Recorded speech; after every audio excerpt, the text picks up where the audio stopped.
Meus queridos irmãos, eu cumprimento a todos com a paz do Senhor Jesus. Quero nessa oportunidade externar minha gratidão a Deus pela vida de todos os inscritos aí.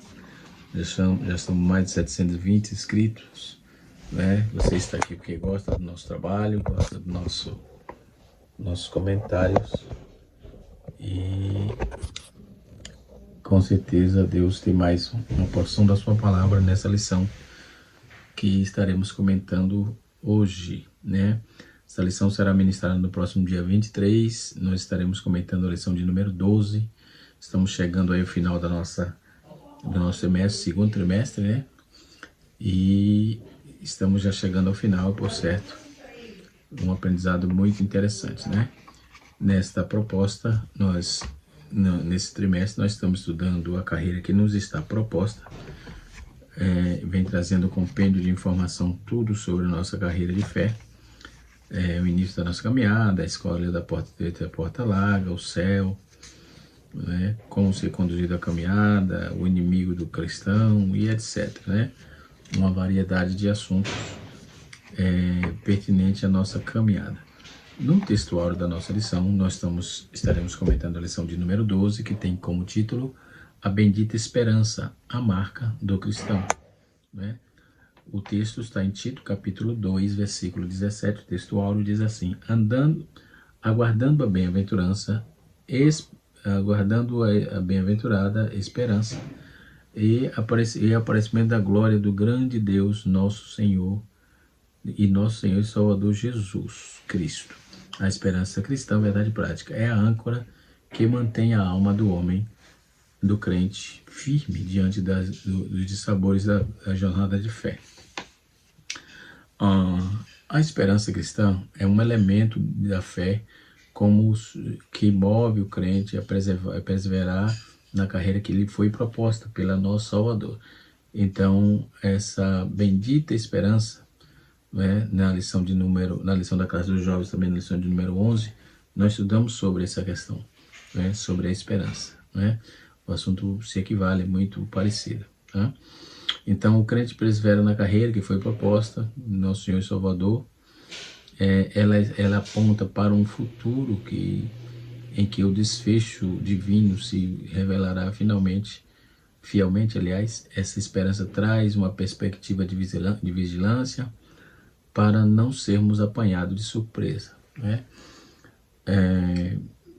E essa questão, ao mesmo tempo, é uma perspectiva de alegria e consolo diante de todo o sofrimento que padecemos neste mundo. Finalmente, essa esperança, ela é a âncora da nossa alma, ela nos traz firmeza e solidez em tempos de grandes incertezas. Estamos vivendo em um mundo que essas incertezas estão patentes, escancaradas, não é?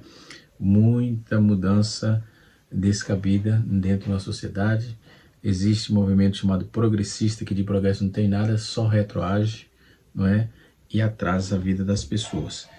E a igreja está caminhando passos largos, né, rumo à esperança que foi proposta pelo Senhor e Salvador Jesus Cristo. Então ela está caminhando devido à esperança, né? Se não fosse a esperança, a igreja já não estava mais tão forte como está, tá certo? E estamos caminhando devido a essa esperança. Então, isto posto, nós vamos já partir para a nossa lição. Nós temos aqui o tópico de número 1, que fala para onde aponta a esperança do cristão. O tópico de número 2, a perspectiva escatológica da esperança cristã. E o tópico de número 3 é a esperança cristã como âncora da alma, não é? E nós vamos estar comentando sobre essa demanda, essa proposta.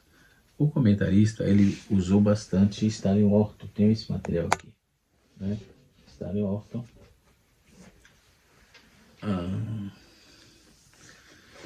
Eu tenho uma antiga, Stanley Orton não, aqui é Norman Geisler, né? Stanley Orton é aquele antigo, está ali, está aqui, bem aqui. Não vou abrir ele não é? Mas vamos dar continuidade aqui, porque é um assunto muito palpitante e também não é tão difícil de tratar do assunto, visto que sempre estamos ministrando nas igrejas. Na igreja que pastorei, por exemplo, sempre eu volto nesse assunto, tá certo?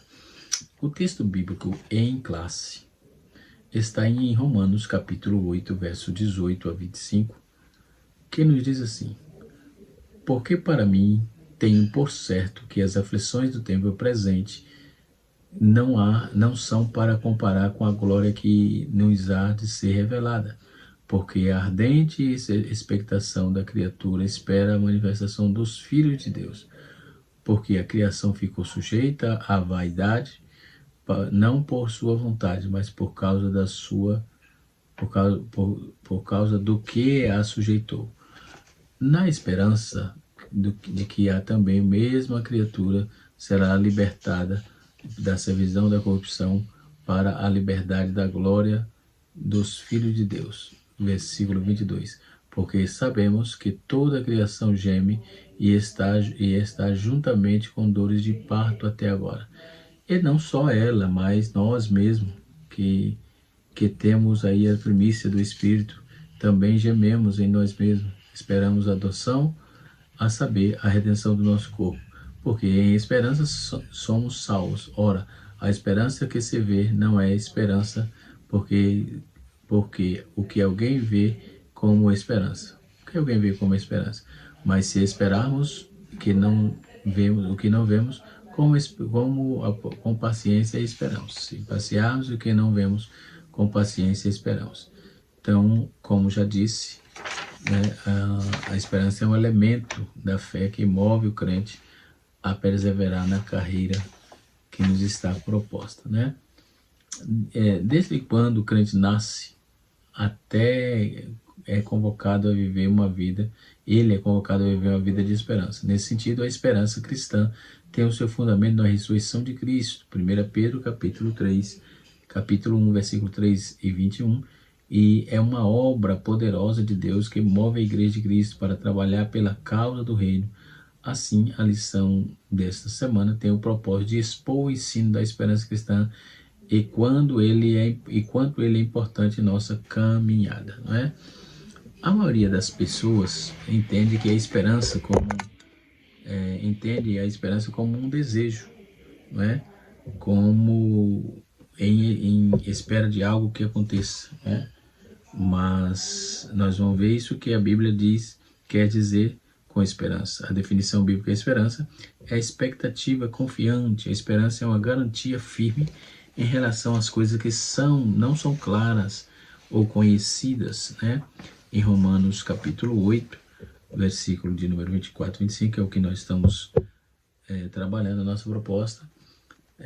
Já fizemos até a leitura, e Hebreus capítulo 11, versículo 1 e versículo 7. A esperança é um componente fundamental na vida dos justos, né? Provérbios capítulo 23, versículo 17 e 18. Sem a esperança, a vida perde o seu significado, né? Então a esperança é um componente fundamental na vida dos justos, conforme Provérbios 23, versículo 17 e 18. Sem a esperança, a vida perde o seu significado. Lamentações de Jeremias, capítulo 3, versículo 18. E Jó, capítulo 7, versículo 6. E na morte não há esperança. Isaías 38, verso 18. E Jó 17, verso 15.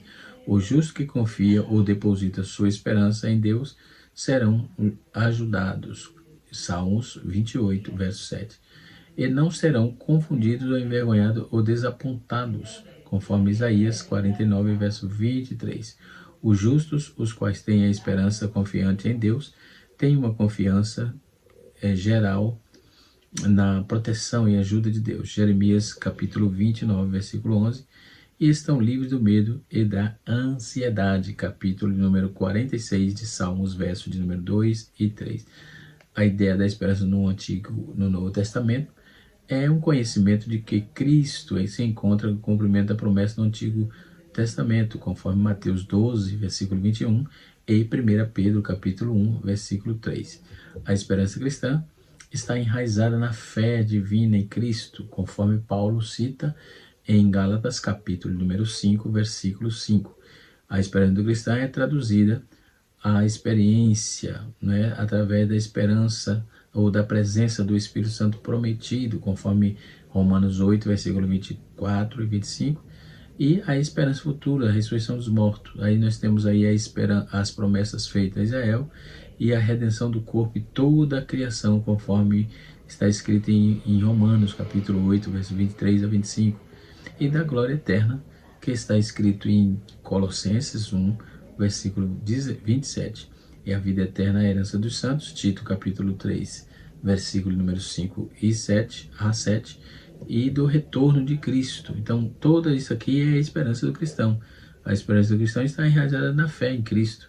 A esperança do cristão é traduzida à experiência através da presença do Espírito Santo prometido, né? A esperança do cristão também é a esperança futura da ressurreição dos mortos, das promessas feitas a Israel, da redenção do corpo e de toda a criação, e da glória eterna, então, e da vida eterna, e da herança dos santos, do retorno de Cristo, né? E da transformação e semelhança de Cristo, né? E também da salvação de Deus, ou simplesmente do próprio Cristo, conforme vemos 1 Timóteo capítulo 4, verso 10, e 1 Timóteo capítulo 1, versículo 1. Então, a certeza desse futuro abençoado é garantida pela habitação do Espírito Santo na vida do cristão, que por Cristo em nós, capítulo 1, versículo 27 de Colossenses, diz assim: pela ressurreição de Cristo, em 1 Coríntios 15, verso 4 a 22, a esperança é produzida pela resistência através do sofrimento, né? Capítulo 5, versículo 2 a 5 de Romanos. Então, é a inspiração por trás dessa resistência, né? E aqueles que esperam em Cristo verão Cristo exaltado na vida e na morte, conforme está escrito em Filipenses, capítulo 1, versículo 20. Promessas confiáveis de Deus, que são esperança, né? Hebreus 6, versículo 18 a 19. E vejamos aqui, podemos nos mergulhar dessa esperança, demonstra grande ousadia em fé, né? E por outro lado, aqueles que não depositam sua confiança em Deus são considerados sem esperança. Junto com a fé e amor, a esperança é a virtude duradoura da vida do cristão. O amor brota da esperança, conforme está escrito em Colossenses, capítulo 1, versículo 4 e 5. A esperança produz a paz, a alegria e paz nos crentes por meio do poder do Espírito, Romanos, capítulo 12, versículo 12 e Romanos 15, 13. Então, Paulo atribui seu chamado apostólico à esperança da glória eterna, em Tito, capítulo 1, versículo 1 e 2, né?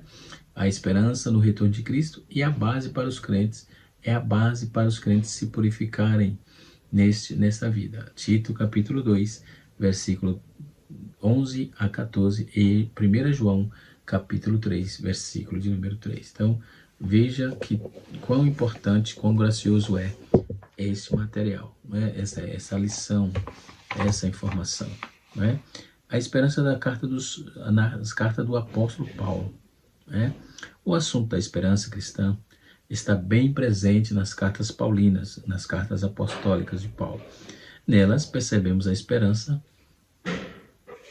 na ressurreição dos mortos, né? A esperança também no cumprimento da promessa, a esperança da justiça, a esperança do evangelho, a esperança do arrebatamento da igreja, a esperança da vocação, a esperança da vida eterna e, finalmente, a esperança do arrebatamento. Tudo isso dentro das cartas paulinas, né? Vamos ver isso tudo dentro das cartas paulinas. E assim sucessivamente. Deus voltou da nossa promessa. Quem nos prometeu foi Deus, e ponto, né? Quem nos prometeu foi Deus. Então, Deus, ele é revelado na Bíblia como o Deus da esperança. Ele nos outorga aí a paz e a alegria à medida que confiamos nele, né? À medida que confiamos nele. Em Romanos 15, versículo 13, a garantia da esperança do cristão é dupla. Primeiro, o amor de Deus que nos enviou Jesus para morrer em nosso lugar, e os atos poderosos do Espírito Santo que nos leva a abundar em esperança pela virtude do Espírito Santo, conforme está escrito em Romanos 15, verso de número 13. Né? Desta maneira, o Espírito Santo, que nos batiza e que nos dá a plenitude, é o penhor, ou seja, a primeira prestação da nossa herança, não é? A primeira prestação da nossa herança. Então, Paulo também ele nos mostra a esperança, a nossa esperança não é incerta, é tão segura quanto qualquer coisa que possuímos, né? O único motivo pelo que a promessa da nossa ressurreição, do nosso corpo glorificado, do nosso Senhor, do nosso reinar com Cristo, né? Do nosso futuro eterno, é chamada de esperança, né? E assim sucessivamente. No tópico de número 2, nós temos a informação tal como a perspectiva escatológica da esperança cristã. A Bíblia focaliza o futuro, né? A Bíblia focaliza o futuro.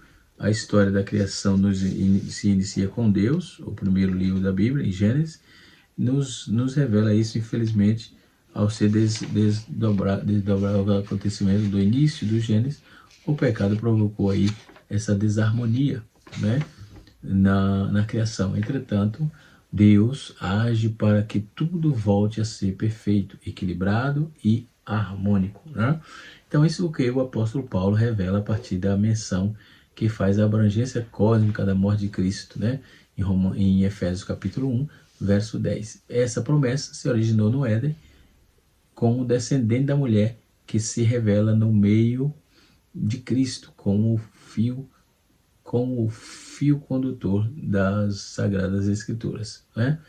A esperança do porvir traz o consolo e a alegria ao crente. É o que está escrito na palavra de Deus. Então, a doutrina das últimas coisas é denominada de escatologia, estuda as coisas futuras.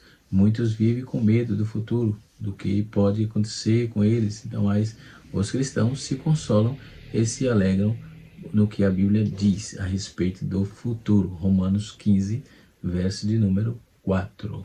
Né? Neste aspecto, o que a palavra de Deus diz a respeito do que nos aguarda a eternidade com Cristo é glorioso, é incomparável, né? É incomparável. Em que a aflição do tempo presente não pode ser comparada com a glória que há de nos ser revelada. Assim, a Bíblia é um livro de profecia que produz alegria e consolo ao coração do crente. Nela, encontramos aí um lugar, um Deus soberano que governa nossas vidas e age a favor do seu povo. No subtópico de número 3, porque uma doutrina da esperança. Por que uma doutrina da esperança? A razão de termos uma doutrina da esperança é porque confiamos na promessa da ressurreição dos que morreram em Cristo, e transformaram, e da transformação dos que estiveram vivos por ocasião da volta do Senhor. Trata-se de uma promessa gloriosa para reinar aí com Cristo. Então, como ainda não é alcançada essa promessa, vivemos na esperança e que brevemente tudo se cumprirá, pois quem fez a promessa é fiel para cumprir. Romanos ou Hebreus capítulo 10, versículo número 23. Nós podemos observar a ressurreição de Jesus, por exemplo, é uma garantia da nossa esperança. E a maioria dos teólogos reconhece que o Novo Testamento é o futuro visto que é o futuro como a desdobrado daquilo que nós é dado e na ressurreição de Jesus, né? E assim sucessivamente. Então, muito importante esse tópico aqui. Tópico de número 3 nos diz assim, a esperança como âncora da alma, né? Nessa esperança, como âncora, nessa que a transparência do crente é o melhor, e amar e mantendo firme a esperança, mantendo firme a esperança. Então, nosso corpo espera a esperança como honra, como âncora, aliás. Podemos descrever a âncora como uma uma pesada peça de ferro, apesar de uma corrente grossa lançada no mar, né, com o propósito de manter o seu navio parado. O escritor aos Hebreus descreve a esperança cristã Hebreus descreve aí a liderança cristã como uma âncora da alma segura e firme, né? Então, durante a jornada com Cristo, Hebreus capítulo de número 6, versículo 12 e 9, ele representa tudo que sustenta e estabiliza a alma do crente, né, em tempo de crise, de certezas. Tudo isso nos leva a não vai nos sucumbir por causa da esperança que temos no Senhor e Salvador Jesus, ok? E no Deus que fez os céus e a terra, né? Que o judeu chama de Baruch Hashem, né? Por que a esperança do crente é a melhor? Essa esperança que traz certeza. A vida do salvo não pode ser comparada com a esperança dos ímpios, né? Nem de longe. Que traz com certeza a alma do alvo não pode ser comparada com essa esperança dos ímpios, né? O apóstolo Paulo afirma que sem Cristo não há esperança para o ser humano. Sem Cristo não há esperança para o ser humano. Nós temos aí informações interessantes, né? E podemos ver que no subtópico de número 3 está escrito assim: mantendo firme a esperança. À luz do Novo Testamento, afirmamos que a segunda vinda de Cristo é o grande motivo para o crente permanecer firme e manter a sua presença. De modo que isso requer uma vida de pureza para desfrutar das promessas de ser como Jesus é. E naqueles dias os discípulos entendiam que sua vida seria de maneira imediata, iminente, né? E isto poderia ir a qualquer momento, né? Então, semelhantemente, depois dessa proibição, aguardamos aí o dia em que Jesus arrebatará a sua igreja, e não sabemos o dia e nem a hora, mas sabemos sim que Jesus virá em breve, e a nossa esperança está firme e fixa nesta promessa, sob essa promessa. Estamos debaixo dessa promessa, né? Glória a Deus, dessas promessas que o Senhor prometeu para livrar o seu povo da mão dos inimigos, né? Quando vamos ver o texto bíblico em classe, em Romanos capítulo de número 8, verso 18, por aí afora, Paulo aponta aqui que não haverá uma separação, né? Paulo aponta os contrastes entre o sofrimento presente e a glória futura, né? Paulo diz que não há para se comparar com a glória que há de ser revelada. Paulo contesta o sofrimento no grupo presente com as igrejas do futuro, né? E assim sucessivamente. Como se segurasse em sua mão uma balança, né? E dois pratos.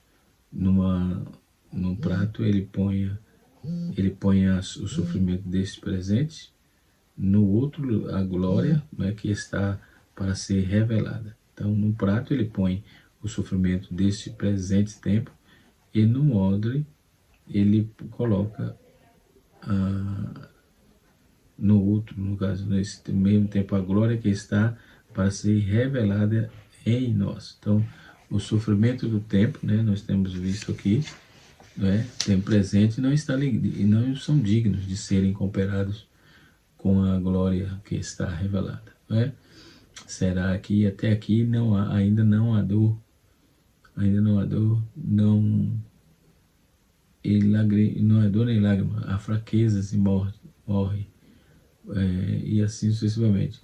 Outro ponto importante é que é o contraste entre o amor e o que havemos de ser, embora os salvos da culpa e da popularidade do pecado ainda constituímos estamos sujeitos, aliás, à fraqueza, à morte, não é? E ainda vivemos num mundo caído que geme ao nosso lado, e também fizemos parte dessa sinfonia, dessa sinfonia do gemito, e aguardando aí porém a nossa plena manifestação. Então a bendita esperança do cristão é que Jesus volte, a bendita esperança do cristão é que ele permaneça firme, a bendita esperança do cristão é que ele se desvie dos espíritos das trevas, do mal, e assim sucessivamente. Precisamos fazer a nossa parte para que o Senhor continue fazendo a dele. Né? Outro ponto importante, os remidos na criação, quem eram? Paulo informa enfaticamente que toda a criação geme suposta gusta de até agora, né? Nesse grandiosa sinfonia de gemido não é vista como extratores da morte da criação, mas como dor do parto, que leva à sua ressurreição, né? E vedado aí deve ser para apontar aí fatores tenebrosos, né?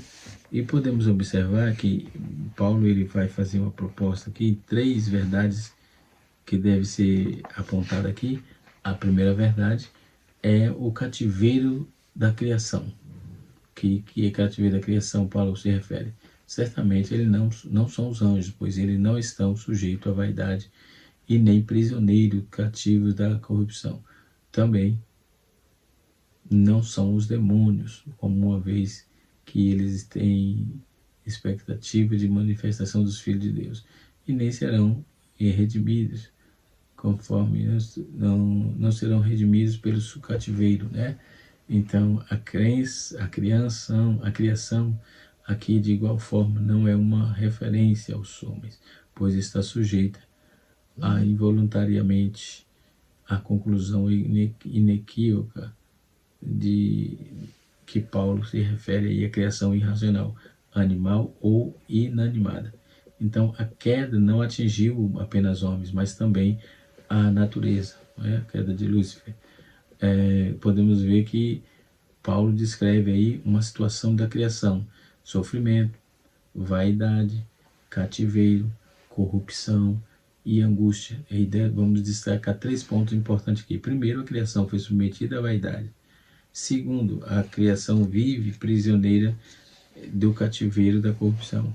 E 3, nós vamos ver aí a criação geme e suposta angústia até agora, capítulo 8, verso 22.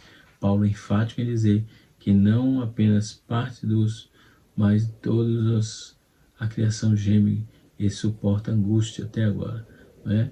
Em segundo lugar, nós vamos observar que a sujeição da criação. Deus, aliás, 2 verdades devem ser extraídas aqui do texto proposto da leitura bíblica em classe. Primeiro, a sujeição da criação é involuntária. Segundo, a sujeição da criação é imposta por Deus. A criação não é um regente de sua espada, a vítima não é vítima e não é ré. Ela não se submeteu, pois nada foi submetida quanto ao homem caiu e arrastou consigo para o abismo, no abismo, tal. Então, a própria natureza, a angústia da criação são o juízo divino do pecado do homem, né? A terra foi amaldiçoada e passou a produzir cardos e abrolhos, né? Então, e a ressurreição da criação é imposta por Deus. Não foi homem nem diabo que impôs a criação, a sentença de sujeição e vaidade, né? Mas o próprio Deus, como juiz do universo, os efeitos daquela queda da natureza, naquela natureza, são um castigo divino aos pecados dos nossos primeiros pais, né? Em terceiro lugar, nós podemos observar aqui que a sujeição da criação é imposta por Deus. Em terceiro lugar, nós temos a expectativa da criação. Nós vamos ver 3 verdades que nos chamam a atenção aqui. Primeiro, a redenção da criação está conectada à glorificação dos filhos de Deus. Segundo, a criação guarda ansiosamente a manifestação do Filho de Deus, né? Os gemidos da criação não são de desespero, mas de esperança, né? João, nós podemos ver no texto, em Romanos 8, verso 21 e 22. Então a criação não se contorce com o gemido da morte, mas geme como se uma mulher preste a dar luz. E seus gemidos são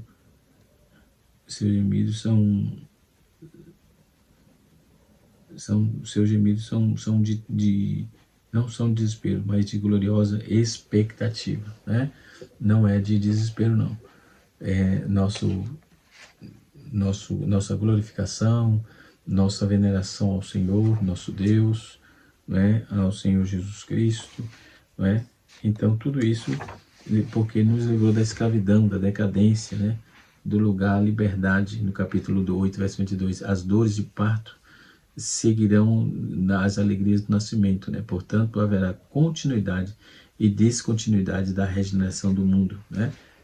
Continuidade e descontinuidade. Então, temos informações contundentes.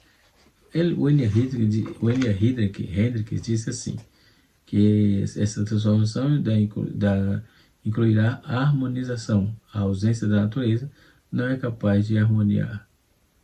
Né? Vários organismos parecem optar com propósitos conflitantes, né?